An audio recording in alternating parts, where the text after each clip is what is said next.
Buenas tardes, peronismo. Gracias por estar una vez más del otro lado, todos los que nos escuchan y nos ven por internet, por un café peronista. Agradecemos como siempre. Y hoy tenemos un lujo, un gusto. Tenemos a una persona, primero que es un profesional de la materia, vamos a charlar de historia. Entonces tenemos que decir que es un profesional del tema. Aparte una buena persona, pero yo sintetizo con compañero. Y la palabra compañero para nosotros significa mucho, no se gana en la facultad, se gana cuando uno va caminando por la vida. Así que, y no es para todos. Así que bueno, tengo el gusto grande y agradezco muchísimo la participación de Alberto Lecheri, que hoy está por este 17 de octubre charlando con nosotros. ¿Cómo estás, Alberto? ¿Qué tal? Muy buenas tardes. ¿Cómo estás? Excelente, muy contento de que estés con nosotros y de podamos estar charlando un poquito en este día tan especial, tan particular, ¿no? Porque es un 17 de octubre diferente, con el tema de la pandemia, que nos deja hacer nuestra marcha a San Vicente, ni hacer nuestras actividades normales que nos gusta hacer en estas fechas. Pero bueno, lo estamos tratando de vivir de otra manera, cuidándonos y cuidando un poco al otro también. Pero no queremos dejar de hacer un repaso porque es una fecha para los peronistas muy importante. Para algunos decimos el nacimiento del peronismo. Hasta ese momento no había peronismo. Y bueno, qué mejor que nos cuente esto alguien que entiende de historia, aparte de ser compañero. Mirá, bueno, muy contento por la invitación. Sí, el 17 de octubre es la fecha mítica de fundación del peronismo, ¿no es cierto? Y bueno, esas imágenes, desde las patas en la fuente hasta las multitudes aclamando al general Perón que venía luego de su detención.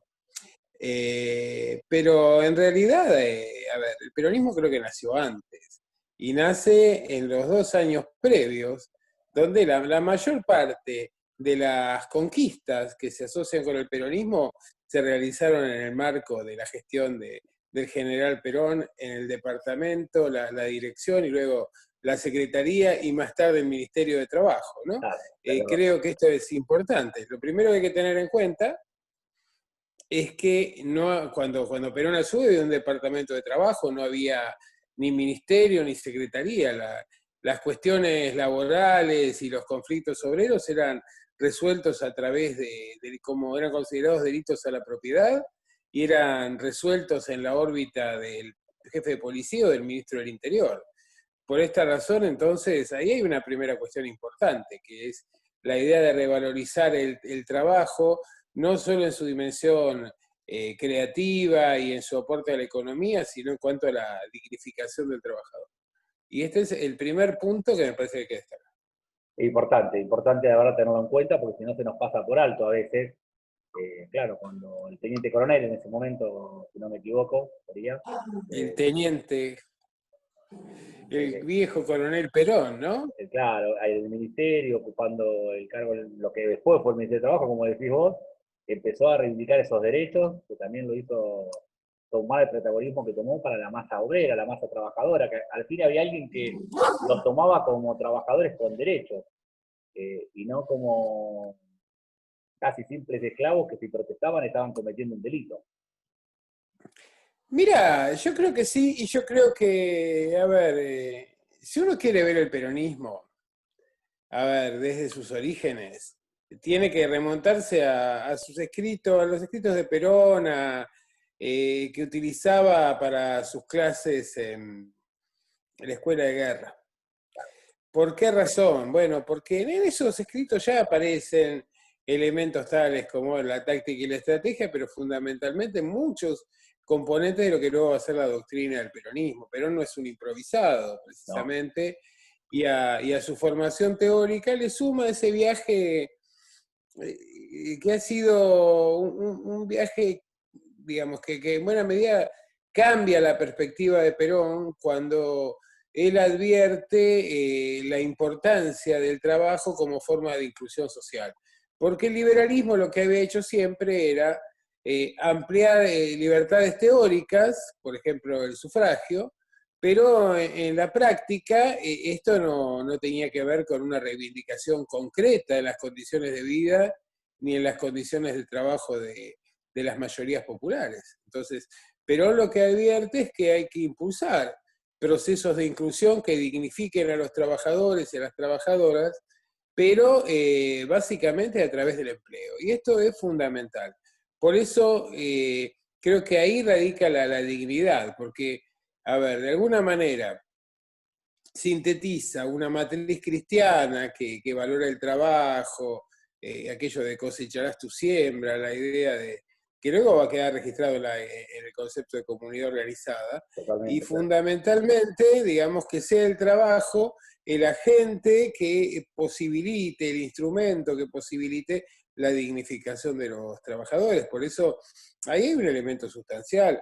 Cuando llegamos al 45, con esta movilización fabulosa, en realidad lo que nosotros advertimos fundamentalmente es el hecho de que Perón ha conseguido articular distintas vertientes del sindicalismo en un objetivo común, porque en la década de los 30 y antes del 43 teníamos de un lado anarquistas bastante ya casi liquidados, socialistas del otro, sindicalistas del otro, y Claro. básicamente lo que va a conseguir Perón es sintetizarlos dentro de una propuesta nacional y de un proyecto colectivo. Sí, claro, lo encuentra muy fragmentado y pero lo puede aglutinar. No quiero dejar pasar antes de entrar más al 17 de octubre, por ahí, que nombraste el viaje. Y por ahí tenemos compañeros del otro lado, que digo compañeritos, pero no en forma despectiva, sino que son más jóvenes. Y cuando vos hablas del viaje, hablas de ese viaje que Perón hizo a Europa, ¿sí? Si no me equivoco, corregime, que lo hace como militar formador, porque él era formador también, era dentro de lo que era la carrera militar, era un formador. Él viaja a Europa y de ahí, de las reformas y las protestas que había en Italia y en Francia, toda esta comunidad que se estaba organizando socialmente, derechos laborales y demás, es como que a su teoría le empieza a dar un redondeo antes de volver y llevarlo a la práctica también después acá en Argentina y con tanto éxito como lo hace. Contales vos mejor que yo, que tenés mucho más claro el tema. Bueno, yo creo que acá hay un punto que es fundamental para entender el peronismo y para entender por qué razón a ver, las opciones actuales de definición ideológica del peronismo son inadecuadas, ¿no?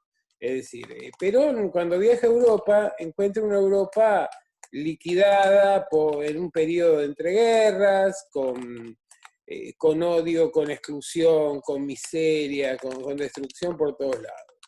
Y donde además los sectores propietarios trataban de maximizar su riqueza, y esto había generado reacciones dentro de los trabajadores que al no encontrar una perspectiva de integración, se habían orientado fundamentalmente hacia el socialismo y el comunismo. Entonces, ese escenario a lo que llevaba, a lo que conducía naturalmente, era a situaciones de altísimo voltaje de conflicto social o bien a la guerra civil directamente. Entonces, Perón, ¿qué es lo que plantea? Bueno, que ya advierte ahí, que es fundamental tratar de articular capital y trabajo detrás de un objetivo común, que es un proyecto nacional, considerando a la sociedad como, digamos, una comunidad organizada. Y por esta razón, una sociedad en la cual, por un deber cristiano, todos debían estar incluidos y tener las condiciones mínimas de subsistencia y de existencia, y más que mínimas, porque incluían, el deporte, incluían las La vacaciones, el recreación. esparcimiento, la vivienda digna, los derechos y demás. Y luego en ese contexto, digamos, aquellos que pudieran diferenciarse por sus capacidades o por su esfuerzo, que lo hicieran, poner las posibilidades como para garantizar una movilidad social ascendente y también garantizarle un nivel de rentabilidad efectivo a los sectores empresariales. De ese modo, se evitaba que la sociedad se encaminara directamente hacia un capitalismo en una especie de guerra de todos contra todos o hacia un colectivismo que suprimía al individuo.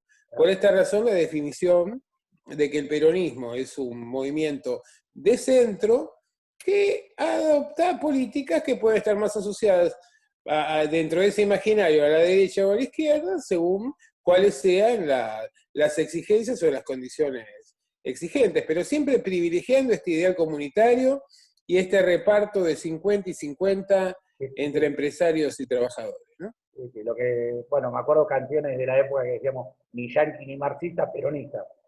Sería un lado algo así sintetizado más vulgarmente de mi parte. Claro, cuando hoy en día se habla de la socialdemocracia, en realidad la socialdemocracia, digamos, tiene su propio estatuto teórico, tiene muchísimos puntos de confluencia con el neoliberalismo en cuanto a su modelo de relación entre Estado y mercado, por ejemplo, pero de ninguna manera expresa lo que es el espíritu ni la propuesta sintetizadora del peronismo. Totalmente. Y volviendo a ese 1945, ya trayéndonos acá a Argentina, en particular, vos vas a desarrollarlo, pero de la ciudad de La Plata, vamos a hacer un detalle. La ciudad de La Plata hoy está separado en Berizo y en Ensenada, pero en esa época cuando decimos que empezó en La Plata, que empezó verdaderamente en lo que eran los barrios de Berizo, decíamos La Plata porque estaba todo junto, luego va a ser separado.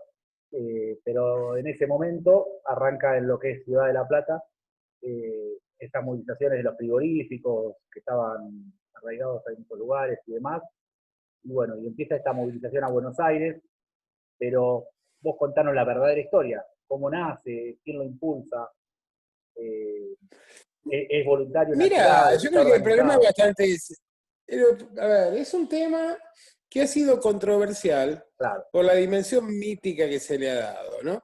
Entonces, con el paso del tiempo se lo ha reescrito y se lo ha presentado con una dimensión que yo creo que lo ha, de alguna manera, ficcionalizado demasiado.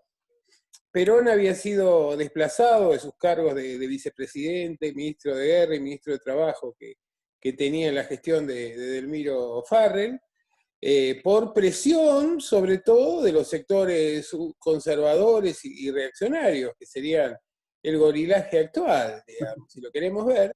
claro. Y en aquella oportunidad, a diferencia de ahora, no tenían marcha del 12 de octubre, sino que fue la marcha en el mes de septiembre, ¿no? Donde hicieron una marcha teóricamente por la Constitución y la libertad, haciendo hincapié en que había sido, bueno, que los Estados Unidos, que las potencias aliadas, las Naciones Unidas contra el totalitarismo, bla, bla, bla, bla, habían ganado la guerra, y que en ese contexto no podía seguir existiendo un régimen militar y exigían la convocatoria de elecciones.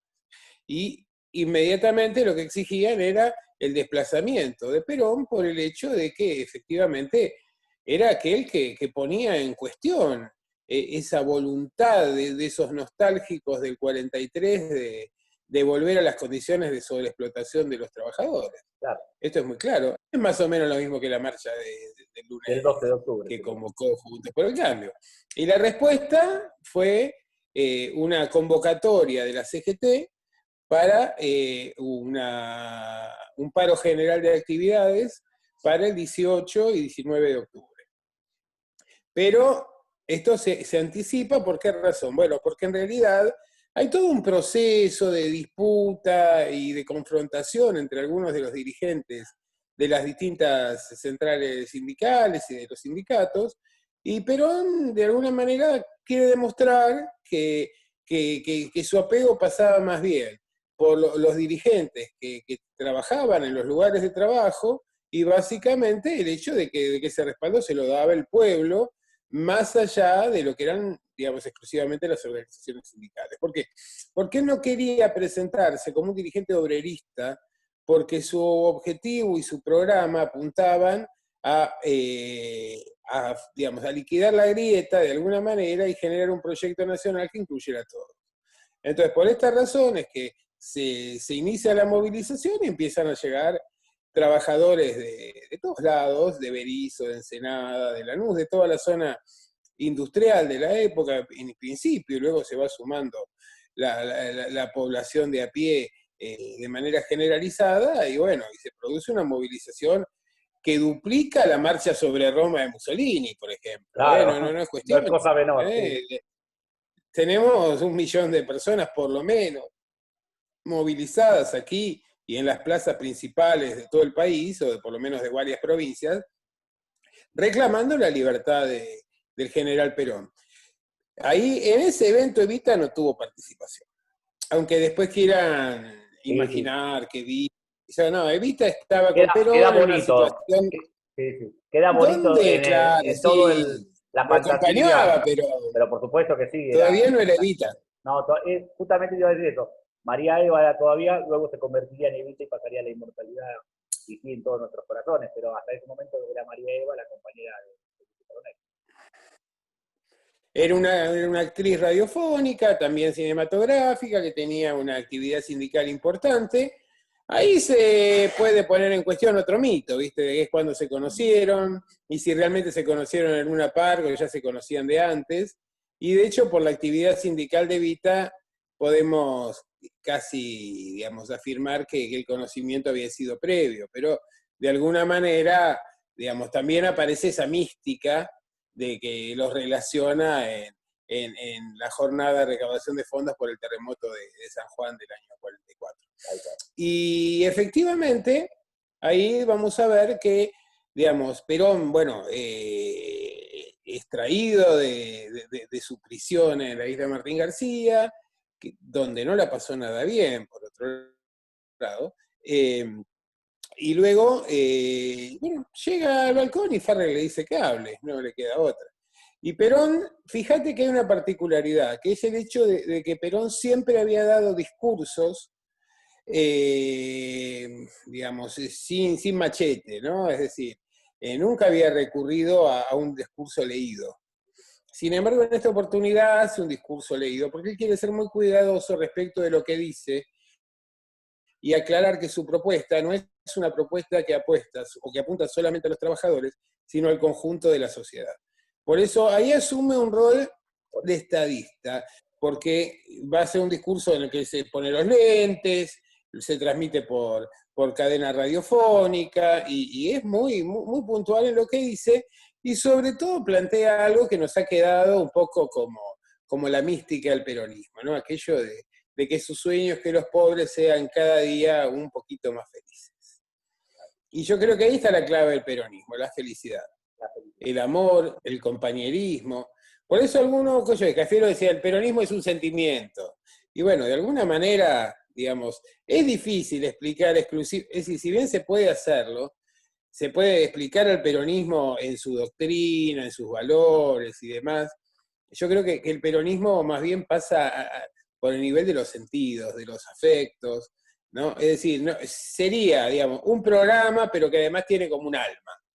Y ese alma es la que te hace reconocerte, aún que ha generado conflictos, divisiones, enfrentamientos, pero todos entendiendo que formaban parte de ese mismo espacio, ¿no? Claro, Esto es claro. lo que a veces no se entiende desde fuera del peronismo, que es el hecho que se pueda pensar muy distinto, que tiene que ver con esta posición de centro y de alguna manera cómo había que articularse, porque para Perón siempre la política fue política internacional, razón por la cual había que posicionarse desde esa tercera posición, y bueno, y generar gestos, acciones en relación a lo que era la gran política que regía el mundo. Y esto hace que, bueno, que hay compañeros que se sientan más expresados en algunas de las medidas o de las articulaciones que en otras.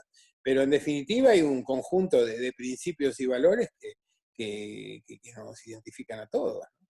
Totalmente, totalmente. Ahí cuando hablamos de que es un sentimiento, yo voy a hacer algo que no le gusta mucho a Dolina, que yo comparo a veces la política con el fútbol. Y digo, a ser Ajá. peronista a veces es como el equipo de fútbol, luego uno tiene sentimiento por ese equipo de fútbol. Y mi equipo de fútbol yo soy de gimnasia. Olvídate, si fuera por razonamiento no sería de gimnasia, tengo más sufrimiento que alegría. Ahora, se siente. Y el peronismo también se siente. Yo entiendo lo de la doctrina, se estudia, se convence, estás convencido ahora, pero tenés un sentimiento peronista. Vos reconoces a otro peronista y también comparto porque nos quedó en la cabeza colectiva, a mí me lo transmitió mi papá, pero David, que los días más felices siempre fueron peronistas. Y esto que decís vos de la felicidad que transmite el peronismo, ya nos quedó en el colectivo y de ese discurso del general. Bueno, vos fíjate que yo creo que sí. Bueno, yo tampoco sería hincha de Argentino Junior si fuera por un Bueno, cálculo racional. tenés un poco mejor que nosotros, pero Pero, pero bueno, pero sí, yo creo que pasa por eso, por el amor, por la pasión, por los afectos, pasa por el hecho de que Evita, sin ser madre biológica, de alguna manera se convirtió en la madre de todos nosotros. Claro. Y esto me parece que es un elemento determinante, ¿no? El hecho de comprender el sufrimiento del otro, que es algo que se adquiere exclusivamente a través de los afectos, de la percepción, de poner los pies en el barro, de gastar los zapatos, ¿no? Yo creo que lamentablemente se ha perdido mucho de esa mística, entonces y es algo que deberíamos recuperar, porque a veces hay como una especie de cierto extrañamiento entre la dirigencia y el territorio. Y bueno, evidentemente creo que este es un punto determinante. Y el peronismo, bueno, marcó eso, marcó de alguna manera cómo el amor podía constituir una parte determinante de un programa de acción y de un proyecto de nación. Totalmente. Fíjate que quienes se oponen al peronismo son odiadores seriales. Siempre en la historia. Siempre instigan al odio, a la destrucción, al crimen, a la sospecha, al fracaso, al ninguneo de la sociedad que explotan o de la cual deberían teóricamente formar parte. Siempre están pensando en una visión cosmopolita, en mudarse a otro lado. Es decir, básicamente, creo que este es un elemento fundamental que tiene que ver no con un nacionalismo de derecha, sino con la pasión por la nación, por el hecho por la nación y no solo la Argentina, por la nación americana, ¿no? Latinoamericana, si Que tiene queremos que ver, decirle, sí. sí, no sé si latino, hispanoamericana, iberoamericana, pero es una nación que nos excede como país, pero que constituye nuestra patria. Sí. Y esto es un elemento fundamental. Mezclándolo. Es decir, vos lo ves. Sí, perdóname. Sí. Digo, mezclándola con No, sí, sí. la encíclica que sacó el Papa, la última que sacó ahora, creo que la La semana pasada, última, exacto, sacó el hace muy último poco. discurso. Yo lo veo, las encíclicas la veo más que religiosa, la veo política, ¿sabes? La reflexión del lado político, porque siempre trabaja sobre la sociedad, el ser humano, tanto la política como la religión, y habla de esto de las falsas fronteras que pone este falso nacionalismo a veces, entonces se exacerba un poquito, y en verdad lo que decís vos tenés esa idea también, ¿no? Eso de la América, el ser humano, mirar al otro. Y en Evita también que nombraste teníamos eso que no era caridad, era sentir el dolor del otro, y esa diferencia se nota cuando uno hace caridad o uno verdaderamente hace las cosas porque siente el dolor o la injusticia que está pasando el otro. Y hay una gran diferencia, como planteás vos, por ahí no Bueno, la tolerancia. diferencia entre caridad y beneficencia también, ¿no? Que Claro. es el hecho de no considerar como caridad el hecho del auxilio o de la mano que se tiende, de esa mano del escudo, del PJ, de la mano superior o el que está más arriba, que tiende a ayudar a subir al que está más abajo. Pero esto tiene que ver con la consideración de que aquel que está más abajo tiene una serie de derechos que no le son reconocidos. Claro, claro. No es un tema de ayudarlo, digo, solo por caridad, sino porque le corresponde, ¿no? Son derechos que no están siendo respetados, los que se le está Claro. tratando de acercar. No es que le estamos regalando nada, le estábamos tratando de devolver los derechos que le están siendo vulnerados por el Estado propio, ¿no? Y no hablo de Estado por partido político ni gobierno de turno, sino por Estado como sociedad. Nuestra historia nos lleva a esa sociedad. Vos me hablás de historia del 45 y si lo llevamos a 1810, lo llevamos más adelante, nos vive repitiendo, como que nos vive repitiendo. No me quiero ir porque la historia me apasiona y yo sé que a vos también, y no quiero que los compañeros... No vamos, pero de hecho creo que claramente hay dos proyectos de país desde los orígenes, y esos dos proyectos son o un modelo de país con todos y una idea de nación latinoamericana, y por el otro lado, aquellos que se piensan simplemente como terminales de un orden cosmopolita, donde como socios menores en el saqueo de intereses externos. Totalmente de acuerdo. Después, bueno, pueden cambiar las formas en cada caso, las características de la economía y demás, pero creo que lo que persiste es esa línea en términos ideológicos y en términos de filosofía, ¿no? Porque en realidad, a ver, el peronismo nunca ha sido un nacionalismo fascista, porque no tiene esa idea de nación, no la asocia ni con la raza, ni con la religión, claro, ni con un tipo étnico, claro, con la idea de raza que tenían aquellos nacionalismos, sino que es la inclusión. Y es más, te voy a decir una cosa que es fundamental esto, ¿no? Y es el hecho de que los malpensados de siempre trataron de asociar al peronismo con una forma de fascismo y demás. Eso es algo que es totalmente insostenible. Primero porque los fascismos tienen como horizonte la guerra y el peronismo tiene como horizonte la paz y el amor. Y en segundo lugar, porque la base social mayoritaria de los fascismos son las clases medias. Y la base social mayoritaria del peronismo en sus orígenes es la clase trabajadora. Claro, sí. Entonces, no hay nada que ver. Las clases medias en nuestro país están del otro lado, estuvieron del otro lado, y estaban del lado del antiperonismo, de la Unión Democrática, y básicamente los componentes fascistas asoman por aquellos que tienen un discurso liberal y republicano, y no por el peronismo. Totalmente, totalmente. Aparte, lo dijiste, está ahí el pasar. El fascismo también tiene algo muy marcado por la parte de la genética, esa raza superior. Y nosotros somos una mezcolanza, una ensalada de frutas de razas que componemos esa hermosa ciudad, personaje que somos los argentinos. No tenemos una raza superior. Mira, no es casual que en la historia de la Argentina tenés grandes dirigentes del campo popular, aunque uno a mí, la verdad que de esos tres no me convence demasiado, como es el caso de Irigoyen, pero tomemos a San Martín, a Irigoyen y a Perón, y no por casualidad los tres tuvieron madres indígenas. Y de alguna manera expresan una síntesis. Y esto es algo que a menudo no se subraya lo suficiente.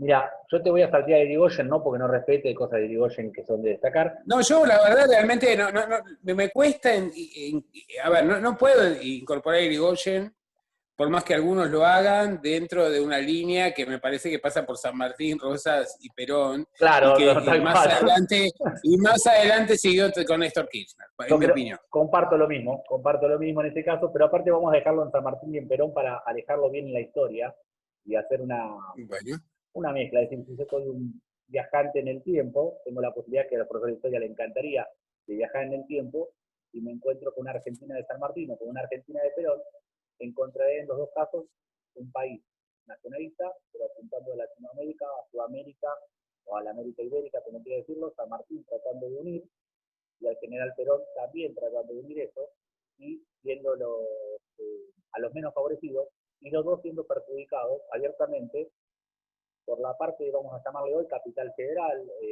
o la parte de Buenos Aires capital en otro momento, los puertos en la época de San Martín, y todos los soldados, los federales que estaban en Buenos Aires y le saqueaban los recursos al general San Martín, y después se opusieron fuertemente a Perón por los intereses que había. Entonces digo, tenemos como para hacer un paralelismo a veces con la historia, en términos minuciosos. Vos sos profesor y vas a saber corregirme. Mira, no es por casualidad que los grandes hombres de nuestra historia, estos tres que decíamos, San Martín, Rosas y Perón, tuvieron que exiliarse, y bueno, de ellos el único que pudo retornar fue Perón, ¿no? San Martín llegó hasta el puerto de Montevideo y tuvo que volverse. Y Rosas directamente no pudo ni ensayarlo. Y que otros grandes hombres públicos nuestros y mujeres públicas, como de nuestro caso, qué sé yo, tomamos a Belgrano, a Dorrego, a Güemes, a Juana Zurduy, qué sé yo, todos terminaran en situación de marginalidad, perseguidos, por el delito simplemente de haber sido patriotas, de luchar por una sociedad más justa, por una integración americana.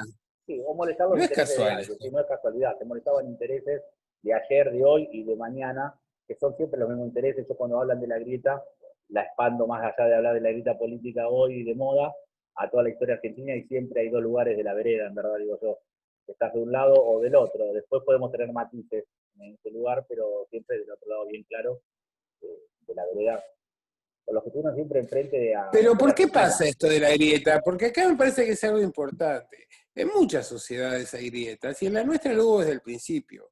La grieta no tiene que ver con dos fuerzas políticas, tiene que ver con dos proyectos de país. Claro. Pero en Estados Unidos vos no vas a encontrar grieta, porque son dos facciones burguesas que confrontan entre ellos. En Inglaterra tampoco vas a encontrar grieta, no la vas a encontrar en muchos países donde de alguna manera la movilidad social es muy limitada, que efectivamente las cosas están dadas y que se acepta como natural que el hijo de un latino llegue hasta ahí, y el hijo de un qué sé yo, de un africano llegue hasta allá y nada más que esto. En cambio, en nuestra sociedad, lo verdaderamente revolucionario de los proyectos es que los proyectos eran inclusivos. Claro. Eran proyectos que desafiaban que no solo disputaban lo político, sino que desafiaban el orden social, lo preestablecido. A ver, ¿qué es lo que no se le perdona al peronismo?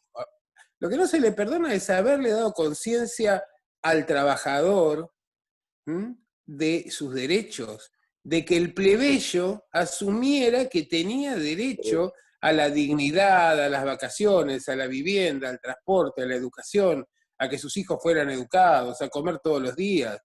Y esto es lo que vienen a destruir o intentan destruir ahora.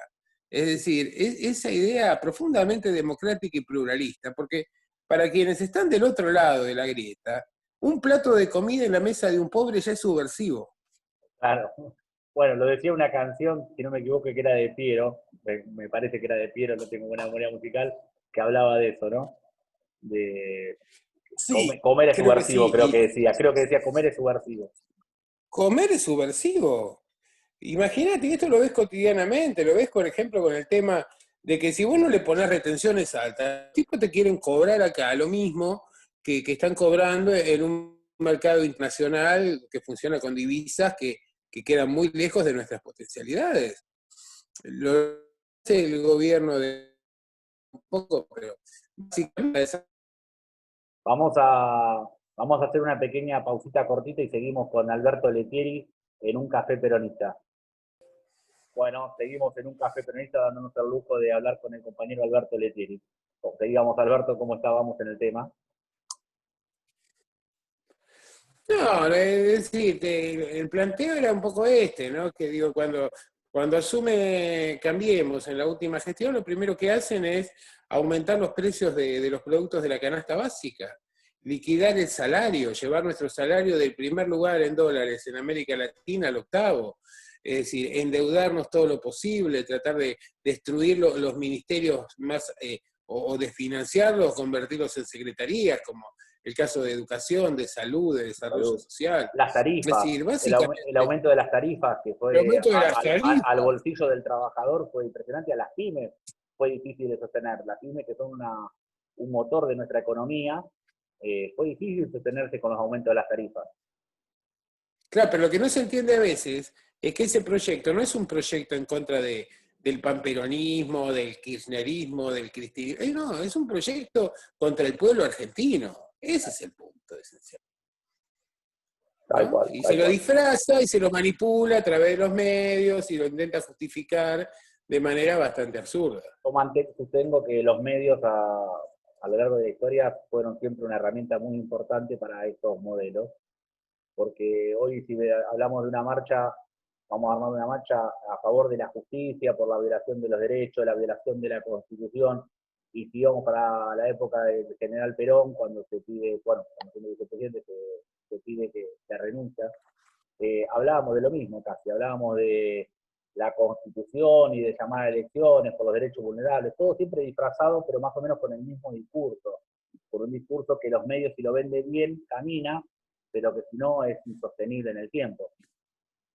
Absolutamente. Absolutamente, y eso es que está muy en claro, y lo formula explícitamente el liberalismo después de conseguir la caída de Rosas, en la década del 60, sobre todo en la década del 50 ya en Buenos Aires, en la Claro, década del 60, de 1860 a nivel de la nación, que es la necesidad de cerrar toda posibilidad de expresión a los discursos alternativos, y a lo sumo tolerar las diferencias dentro del modelo, que es lo que pasa aquí, qué sé yo, uno encuentra diferencias a veces entre un medio u otro de los que brindan blindaje a la actual oposición, pero en definitiva, es decir, es más bien son, una cuestión de grado de explotación y de radicalización son que de un detalles. contenido profundo. Sí, sí, sí, toman detalles nada más por ahí para diferenciar algunos Es temas, pero cosmética. tal cual, Es cosmética, cosmética y fue lucha mucho y mejor. disputa de intereses entre ellos, pero nada más. Entre ellos, tal cual. Y a ver si hacemos historia. En esta época que hablamos, igual vamos a volver al 17 de octubre antes de terminar, pero cuando hablamos de la época de 1850, 60, los medios de comunicación que empiezan a ser manejados, es como que toman, a ver si me equivoco, una pequeña reservita, siendo que a Uruguay los medios de comunicación que podían seguir comunicando para comunicar No, más mira, en esa libremente. década no. no, lo que hicieron los unitarios y los liberales, ellos sí se llevaron sus medios y utilizaron sus medios e incluso sus vinculaciones para alentar, para solicitar la invasión del Río de la Plata en la década Ah, del claro, 30 de Francia y en la década del 40 por la flota anglo-francesa, cosa en la que fracasaron estrepitosamente. en las dos. Siempre, lamentablemente, dentro del campo popular, lo que terminó haciendo fracasar los proyectos fue la transición interna antes que la capacidad de acción desde fuera. Bueno, es para tener en Es cuenta, decir, es para tener sin en un cuenta. Urquiza o sin un Lonardi, y podríamos seguir, pero bueno, Sí. limitémonos ahí por ahora, Por digamos. ahora, Es tendremos muy charlas de algunos personajes de la historia argentina que me gustaría charlarlos en serio y no como los aprendí en el colegio. habría que... Lo que pasa es que a veces uno por tratar de privilegiar la unidad del movimiento y del campo popular, trata de no ser demasiado explícito, sobre todo en los tiempos contemporáneos. Bueno, comparto, ¿No? Creo comparto. que hay algo que es superior, pero lo planteó en ese orden, ¿no? Primero la patria, después el movimiento, y por último los hombres, hoy diríamos los hombres y las mujeres. Pero creo que ese es el punto. Entonces me parece que como buenos peronistas, a veces tendríamos Dejar que pasar limitar algunos. algunas críticas más bien a la interna que a lo público. Perfecto, comparto entonces, acepto la voz ahí del profesor. Bueno, como para ir cerrando y despidiéndonos de los compañeros que están del otro lado, me encanta que los compañeros puedan escucharte y aparte dejarlo colgado en el canal de YouTube porque esto hace la posibilidad de que los chicos vayan entrando y escuchando un poco y por qué no seguir charlando algún otro tema, abusando por supuesto de tu generosidad, de algunos temas que los compañeros quieran charlar de historia y poder llevar a Siempre un cabo. placer, compañero. La verdad que yo sé que es así, porque sos un tipazo y bueno, seguramente este pequeño programita de historia nos va a hacer que los compañeros pidan más de la historia. Y yo creo que la historia es muy importante en los pueblos para no cometer errores, para aprender y no empezar a largar siempre, parece que largamos siempre de cero. Mirá, yo creo que nos sirve como indicador, como enseñanza, como insumo para la construcción de programas, de proyectos, de estrategias, porque si repetimos los errores llegamos al mismo lado. Es Claro, decir, aquellos que piensan que haciendo lo mismo llegan a resultados diferentes, en general nuestra sociedad los encierra. tal cual. Pero hay Esto muchos no que es no. matemática, ¿no? La sociedad no es matemática, ¿viste? Que dice el orden de los factores no altera el producto. Acá se alteran los productos cada vez que acomodamos otra vez para arrancar con los mismos errores que ya cometimos, otra vez va a salir siempre igual, papi. Es que lo que pasa es que es una sociedad que está anclada en el pasado. Vos fíjate que cuando se proponen grandes proyectos o se hacen debates o discusiones, la discusión es siempre sobre el pasado. A ver si conviene, no sé, Martínez de Oz o no sé, una política peronista, digo, Helmar, qué sé yo. Claro, sí, sí. Pero no pueden servir como insumo. Pero el mundo ha cambiado. Perón nos ha dicho que eso, que la política es política internacional. Y nos dijo algo más. Cuando él hace su actualización doctrinaria, evidentemente hay un cambio profundo en lo que tiene que ver Sí, sí. con los elementos que componen la doctrina del Perón. No los valores, No, pero no, sí elementos de doctrina, la forma de entender la política, la relación con los medios, y le da un papel muy importante a las mujeres y a los jóvenes. hay una actualización, ¿Viste? Y tenés yo razón, creo, claro. bueno, entonces eso es alguien que ha tenido la inteligencia y la grandeza de no quedarse apegado a preconceptos o marcos anteriores, sino que uno lee los discursos de Perón en los años 70, por ejemplo, y la importancia que le da a factores desde el agua, el medio ambiente, etcétera, etcétera, o mismo a la democracia y al pluralismo y al hecho de sumar frente a aquellos que solo quieren la confrontación y la violencia. Me parece que hay que leerlo bien, ¿no? Tenés una razón bárbara eso, por eso digo que la historia sirve siempre para repasarla, no para quedarse en la historia, porque a veces tenemos esta costumbre de quedarnos debatiendo No, temas que fueron de la historia no es para debatirla, esta se vivió, pero sí para que nos sirva. Eh, y yo creo, y esto lo voy a tirar para el final también, y es algo que, por supuesto, sin querer politizarlo, que alguien que también revivió esos valores, siempre los valores respetándolos, pero los adornó, los ayornó a diferentes épocas, creo que la última vez que, por lo menos de mi parte, lo vimos fue con Néstor.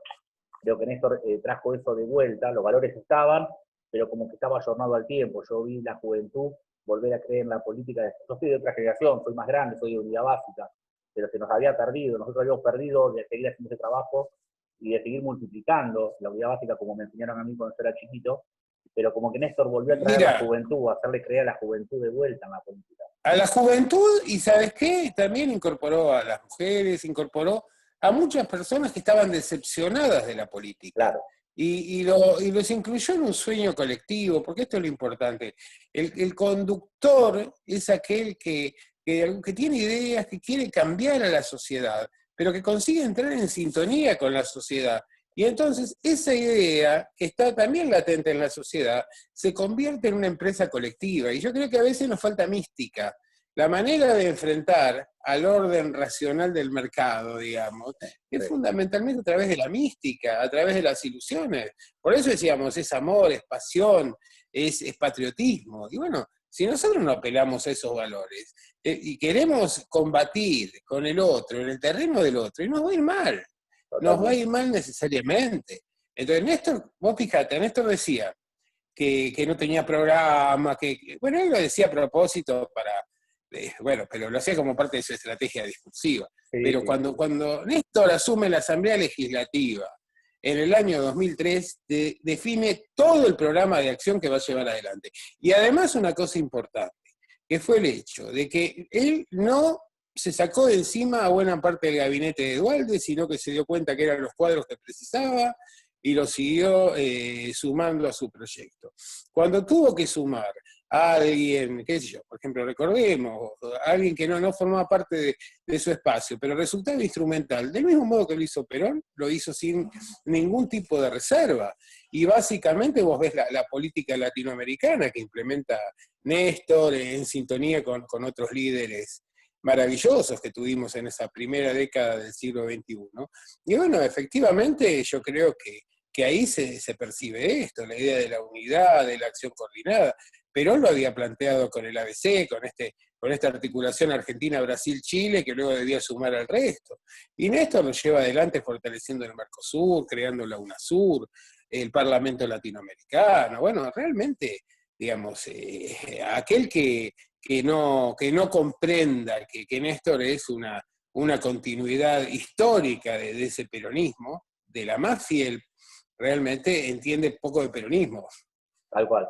Yo ahí digo que, bueno, yo digo para ir cerrando continuamente, me vas a matar, pero en eso, si tuviéramos la posibilidad de estar 50 años en el futuro, haciendo esta charla, y empezaríamos a hacer un repaso de la historia argentina, podríamos saber, si vos no te parece que es mucho, decir San Martín, Rosas, Perón, Néstor. No, yo lo diría ya. No, yo viste que a veces la historia con el muy cercano es media dubitativa la historia No, para ese tomarlo. es un vicio, ese es un Es un vicio de vicio, ustedes los historiadores, entonces. no mío, no Muy mío, no, bien, no, muy eso tiene bien. que ver con una cierta historiografía liberal ¿Ah? que, a ver, que permanentemente tiene una visión, un discurso bastante hipócrita. Es decir, la historia nunca es historia del pasado, la historia siempre es historia del presente mirando al futuro. Entonces, nosotros cuando hacemos historia, tratamos de encontrar respuestas a problemáticas contemporáneas y ver cómo en el pasado ciertas sociedades o nuestra sociedad reaccionó frente a un problema parecido al que tenemos nosotros y cómo trató de resolverlo. Y luego con esos elementos planificar en las condiciones actuales, con las relaciones de fuerza actual, cómo proyectarnos al futuro. Ahora, ¿qué ocurre? A ver, ha sido siempre tan hipócrita en el discurso, el liberalismo en general, o las alternativas que surgen de un pensamiento europeizante, eurocéntrico, que en realidad me dicen, no, hay que hacer historia después que pasen 30 años, por si Claro, llega a algo de eso aparecer yo algún... tenía. Claro, yo tenía Pero, algo de eso. escúchame, eso lo podía, mira, primero que no se podía decir nunca, pero nosotros ahora tenemos internet, nosotros tenemos archivos que están online, tenemos la posibilidad de tener una cantidad de fuentes que nos exceden, casi es imposible manejar la cantidad de fuentes que tenemos disponibles. Y evidentemente los tiempos se aceleran. Creo que básicamente el punto es de tratar de presentar a la historia disociada de la política como para que el saber histórico de alguna manera no sea juzgado. Eso es como el periodismo independiente, ¿viste? ¿Qué sé yo? Que bueno, los periodistas son independientes, pero no lo son, porque el periodismo en sus orígenes nace asociado a facciones y círculos políticos. Siempre el periodismo tuvo esto. Claro, entonces, evidentemente, claro. Entonces, bueno, ¿qué tiene? A ver, por más que algunos no digan lo que son, queda claro lo que son. Claro. Que uno se asuma como formando o integrando a un espacio, a ver, político, un gran movimiento, en el caso del peronismo, no impide que uno advierta que han habido errores, que ha habido contradicciones, que tenemos que cargar con nuestra propia historia. Hay determinados actores o determinadas políticas que pueden no gustarnos demasiado. Sí. Ahora, con el paso del tiempo, terminamos encontrando que las cosas malas no fueron tan malas, claro, y que las cosas buenas a menudo fueron mucho mejores de los que pensábamos. En comparación, lo que pasa que a veces, claro, si comparamos con otro dicho peronista, es el peor de lo nuestro, es 10 veces mejor que él, mejor de ellos. Pero no te quepa duda. Es otro dicho popular, pero ¿por qué? Porque los valores los compartimos. A veces las formas, no tanto. Yo creo que la crítica se hace para adentro de todas maneras, pero también creo que a nosotros como movimiento nacional a veces nos falta un poquito de autocrítica. No puede faltar, pero ¿sabes qué pasa? Que aquí hay un tema que, a ver, cuando dicen, bueno, qué yo, Menem está, no está. Es Menem en los años del consenso de Washington, después la caída del muro de Berlín, y en una etapa de expansión del capitalismo que terminó imponiéndose hasta en la sociedad rusa o en la sociedad china. Es decir, no tenemos que entender esto. Es decir, evidentemente hay diferencias, pero hay que ponerlo en contexto, porque frente a ese liberalismo en expansión, no fue lo mismo Alfonsino de la Rúa que Menem. Tal cual, tal cual. Ahí está esa comparación. Quiero que tengamos en cuenta esto, sin que esto implique una defensa de las políticas con las cuales muchos o muchas de ellas podemos estar en desacuerdo. Pero, qué sé yo, de última, si uno compara el gobierno de Menem con el de Macri, en un lado se tomó deuda y quedaron autopistas, y quedó una modernización en la informática, y quedaron una serie de cosas, y en el otro quedó tierra arrasada, endeudamiento, condicionamientos y saqueos exclusivamente. Entonces, digo, no es por hacer una defensa de un gobierno al cual yo le encuentro muchos cuestionamientos. Pero de todas maneras, quiero que se entienda esto, que siempre la política es la política en su contexto, y que no podemos atribuir valores de ahora, actuales, a cómo se manejaban las sociedades en otro momento, y que tampoco, y acá tenemos algo que hay que ser sincero, sabiendo el final de la película, siempre es más fácil juzgar que las tomas de decisiones cuando los actores no sabían cuál iba a ser el decurso que iba a tomar ese proceso. Sí, y aparte, digo, siempre, aparte de eso, siempre tenemos que tener en cuenta el contexto histórico en el que esos eventos se van desarrollando. Los de Carlitos son cerca a nuestro tiempo y lo vivenciamos, pero también lo tenemos que hacer ese ejercicio con toda la historia. Viste que a veces a los personajes de la historia decimos, tal personaje hizo esto, pero tenemos que ubicarnos primero en el contexto, qué es lo que estaba pasando alrededor, para adentro y para afuera, ¿sí? Para saber por qué se toman las decisiones. Porque si no es muy fácil juzgar sentado en el escritorio, no sé, decisiones de Rosas que algunos quieren criticar. Hay que ponerse en el lugar, qué pasaba adentro, qué pasaba afuera, qué pasaba en el interior y en el exterior, y por qué se tomaban las decisiones. Exactamente. Entonces, es mucho más difícil juzgar livianamente. A ver, si Rosas era un sátrapa, ¿por qué razón todas las provincias argentinas lo respaldaron cuando vinieron las invasiones francesas o algo francesas? Es decir, ahí hay algo que nos cierra. Hay algo que nos cierra. Con el hecho esto. Entonces, evidentemente habría alguna razón por la cual las provincias argentinas respaldaban el liderazgo de Rosas y no fomentaban, como los unitarios y liberales exiliados, la invasión de la patria.